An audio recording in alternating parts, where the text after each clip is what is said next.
Teddy Long, before I forget, it was announced on Raw that Teddy Long is the newest inductee into the WWE Hall of Fame. And what can you say about the career of Teddy Long? I mean, when you really look up the career, it is a hell of a story. It is a hell of a story. I mean, this guy started from the bottom up. I mean, basically being like a roadie guy. You know, what do you need? You need any food? You need something to drink? You know, need me to take you to the airport? You know, he was kind of like a gopher dude, basically. But he started from the bottom and worked his way up to being referee, then being a manager, and then going to being the acting general manager on SmackDown, being the longest reigning SmackDown manager. He was also the ECW manager as well, but you talk about throwback old school, just the way that he had started his career. I mean, everything has started for him in the Jim Crockett promotions and then World Championship Wrestling. I mean, my God, that is just, that's a hell of a story. I mean, just to be African American and just really kind of take a step back and just really taking that in full circle. You're like, now that's paying your dues from a wrestling standpoint. That is seriously paying your dues. You think about the long list of people that he's managed. One Man Gang, the Skyscrapers, Buff Bagwell, Too Cold Scorpio, Mark Henry, Doom. Man, he's got a long list of people that he's managed for. Probably one of my fondest memories, definitely Doom, but I also remember when he had Rodney Mack, and he was also managing Jazz, and they had that somewhat little mini black stable that was going on. Anybody remember? Rodney Mack was the original guy that was coming out to the Teddy Long song.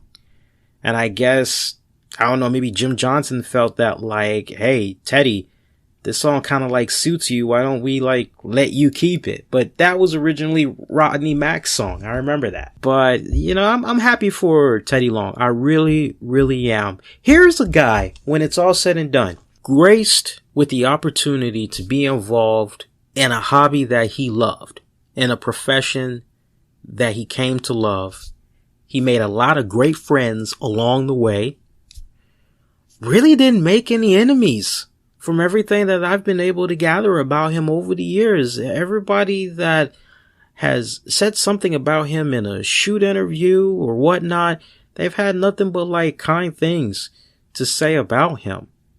And those that are saying something kind of negatively or maybe a little bit jaded over the fact that he was fortunate enough to have a long-lasting career as long as he was able to have one. I mean, when it's all said and done, here's a guy that basically was active in the sport of pro wrestling, wore many different hats, but his knowledge, his experience, even though he may not be in the ring throwing it down, just the wealth of knowledge that he was able to obtain in over 4 decades. 4 decades of experience right there. That's a blessing in itself right there. And he still has his good health. And for him to just basically get to that point in his career where WWE just kind of goes, hey, look, we appreciate everything that you've done for us over the years, but we're kind of ready to go in a different direction now. But, you know, we really appreciate all the work that you've done for us over the years. And WWE will always be home to you. And you know it's always home to him because even after he left the WWE, we stay seeing him make sporadic appearances from time to time. You know, when I just look at the long-lasting career of Teddy Long, I mean, like I said, he started off as a gopher. He was also doing radio disc jockey work, and when they realized that he had some talking chops on him, that's when they kind of were like, well, let's see here. Okay, well, let's try you out. Let's try you out as a referee. And then next thing you know, there was a long talk that he ended up having with Jim Ross. And Jim Ross was like, okay, all right, we'll try you as a manager. All right, let's do that. And one of the first people he managed was Norman the Lunatic. And I mean, the career was just set after that. Here's a strong black man who, when it's all said and done, no matter what the interview was that he put out there, race issues, he admitted that there was some things that like would make you raise an eyebrow, but he never would like dive into the details. He would never give you all the meat and potatoes. Teddy Long always came off as a person who didn't like to put names out there.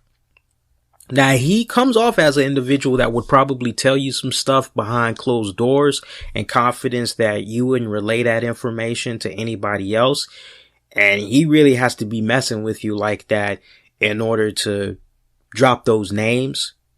But anytime I've had the pleasure of seeing this guy give an interview, do a shoot interview, appear on a podcast for an interview, whatever, the guy has always done his best to maintain it classy.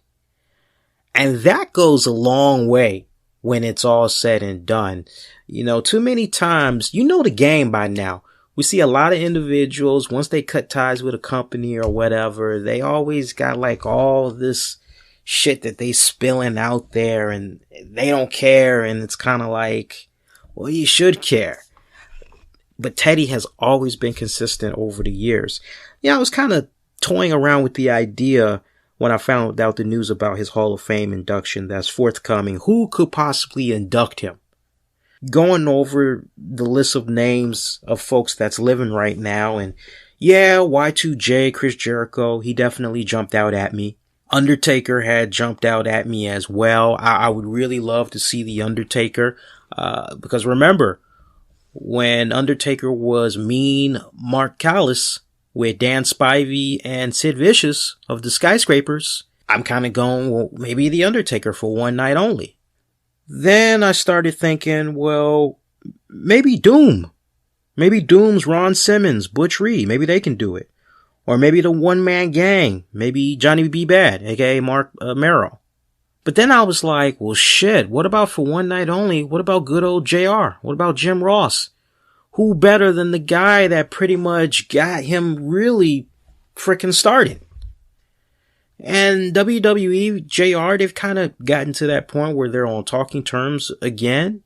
From time to time, JR has done some stuff exclusively for the WWE network. He's appeared on some DVDs and all that good stuff. So who better than JR? I mean, if I had to take it down to like my final three, I think it would come down to Doom's Ron Simmons, Butch Reed.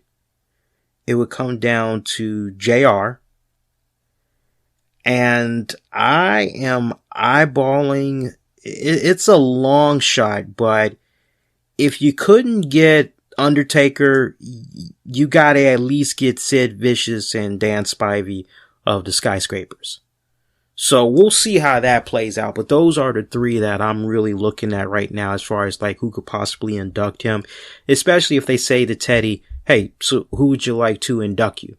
Yeah, I'm aware of that one, but see, that's the thing about Razor is saying Teddy did say Ole Anderson, was racist in an interview.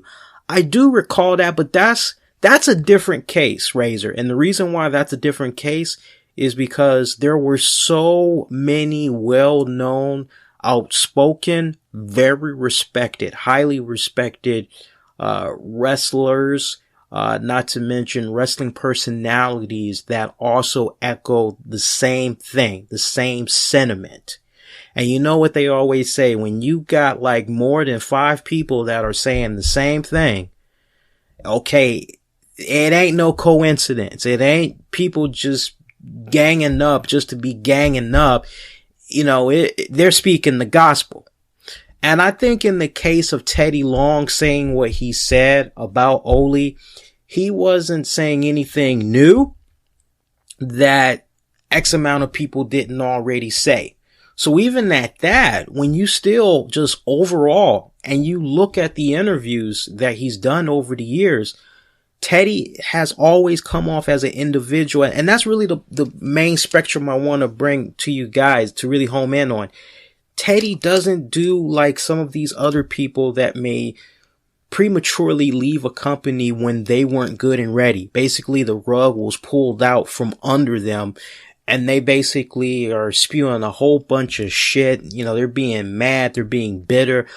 Or you just have individuals that will just like spill out some juicy shit just to try to make themselves look kind of relevant, all in the good name of getting those dollars. Teddy doesn't, from what I've seen of his body of work over the years and interviews he's given, he's never tried to come off that way. He's not one to bury people all in the name of just making a quick dollar.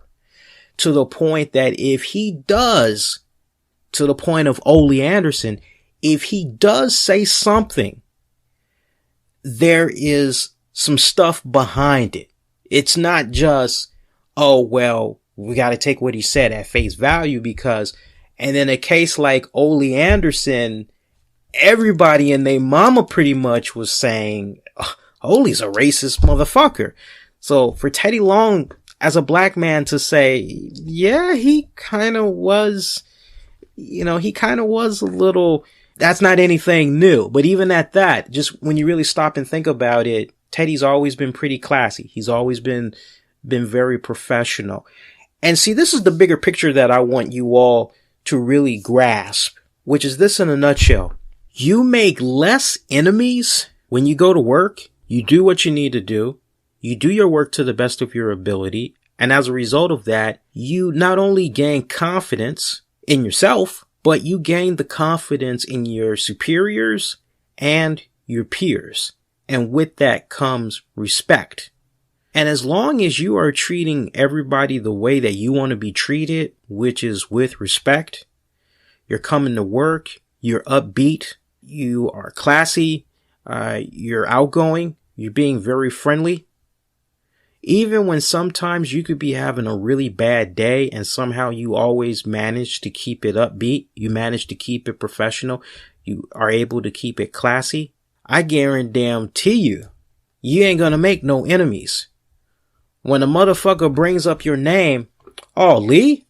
Sure, Lee was fucking cool. Brendan was yeah, Brendan's Razor's fucking cool, man. Yeah. And that's the thing with Teddy. Teddy is like in that realm where like the people that he's been able to come across all these decades, I won't say it's like Sting. I don't mean the wrestler. I'm talking about the singer. I'm not going to say it's like on that level, you know, but it is kind of like, here's a guy that really paid his dues, and like all the people that he's worked with, for the most part, practically nobody's had anything bad to say about Teddy Long. Teddy Long just 40 plus years in the business. What more can you say? So I'm happy for the guy.